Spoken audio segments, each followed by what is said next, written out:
level para properly ko siya ma-distribute. Okay? Para makontrol ko din kung gaano kadami yung papasok. Pero, again, this is outdated. Okay? Pwede nyo baguhin to. Itong part na to, pwede nyo baguhin. Pero dito, sure ako, na tama lahat ng sinabi ko. Dito, medyo Ano yung RSP? remote set point. Okay? Next. Again, bottoms, pump, papuntang flow control valve. Flow safety valve. Bakit flow safety valve to? Sino gumawa nito? Wala. Ayan, flow safety valve. Wow. Nagkikriso na ako, Chiki, dati pa oh. Ano? Nagkikriso design na ako. Kumbaga, papuntang next stage, pag sabihin natin, nag-trigger na si I01, next stage na. Or, pag nagki-clean na si IP manually, nililinis mo na siya eh. So, ikot mo, pa si IP. Okay? Okay. So, again, pag pumasok sila, you have your agitator.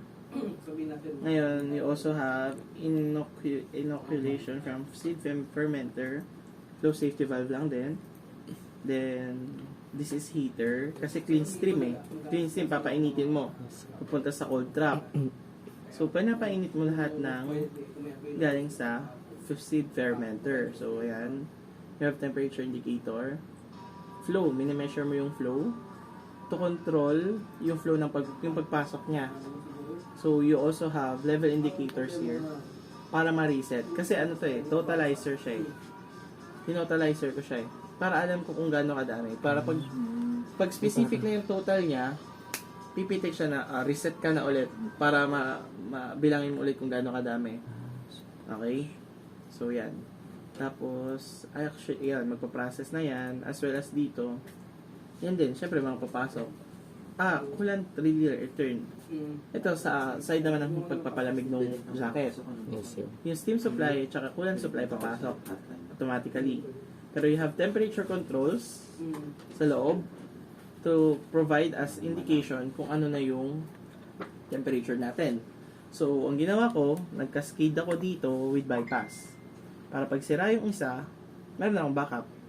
Pag sira yung isa, may backup ako na nagko-control ng steam and coolant supply. Para pag sobrang init, dadamihan ko yung supply ng steam, bababaan ko yung supply ng coolant. And vice versa. Pero, coolant. Actually, pwede namang hindi, depende sa request ni Sir. Kasi pwedeng steam lang ang papasok para painitin siya buo. Then, coolant pag tapos na. Para pakalmahin na, palamigin. Pwedeng ganun or pwedeng sabay. Depende, hindi ko kasi kabisado nga again. Basta ang alam ko, pag pumasok ang steam, tataas ang temperature, papalamigin ko siya ng coolant. Then, we have coolant return. Tama. Pag masyadong malamig, tataasan ko yung volume ni steam, babaan ko yung volume ng coolant. Therefore, mas iinit siya, pero regulated yung temperature ko. Okay? Safety purposes. Pag madami yung temperature, nagbabato ko ng madaming init, tendency, yung mga mainit sa loob, iinit palalo. So, that's why may pumapasok na coolant to regulate yung temperature sa loob. Na at this point, yan to. So, kailangan ko alamin yung temperature ng pinakaloob at saka yung pinakaloob. Kasi dapat pati nga yung dito eh. Sa jacket, para alam ko yung temperature. Para mabalansi ko. Okay? Then, ayun, coolant return. Condensate. Kasi syempre, lumalamig eh. Diba? Okay. Then, for CIP naman, line ka for water supply. Then, actually, wala na dapat tong flow. Kasi,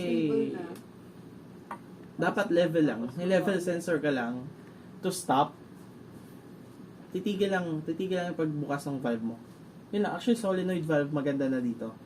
Solenoid valve. Sa isang level control, level indicator na at this point, you can stop cleaning adding water kasi mag-agitate na ako ng mag-agitate. And after ko mag-agitate, for a specific amount of time, tama, yung level indicator nakakonect siya sa interlock na after 5 seconds or 10 minutes of spinning yung agitator or pwede din dito, yung agitator mo connected doon. After that specific time, titrigger na to, tas Ito, pwede mo dito ilagay yon yung control na to. Magsiswitch siya pa next stage or pa CIP. It's 3-way kasi to. Yes. Ngayon, kung yung interlock mo dito is nakakonect dito, tendency, pag after na ng agitator mag-agitate for specific number of time, hindi na siya sa next stage. Papunta na siya ng drain. Papunta na sa CIP. Ayun, ito lang, yun lang yun. Ito lang siya. Okay? Sir, yung sa ano, sa PH po, saan po siya naka Ito. Yan, sa PH. Actually, this is very questionable ngayon. Kasi he will not have enough time. Actually, pwede. Pag nakatambay siya, pag nakatambay na yung instrument, yung mixture mo. Kasi di ba, meron ka dito yung fluid. Ito. Yung mga additives mo. Ah, Magdadagdag dito, di ba? So, pagkatapos mo mag-agitate, maghalo, check mo yung pH indicator. Kung tama ba yung... Pressure to, hindi pH. Yun, sir, sa baba. Saan? Ayun, sir. Yan. Para alam ko yung, kung tama yung mixture ko. Tama yung acidity. Tama yung pH level niya. Hindi siya naka-ano sir sa mga, ano po, reactant. Dito mismo. Opo. Parang hindi siya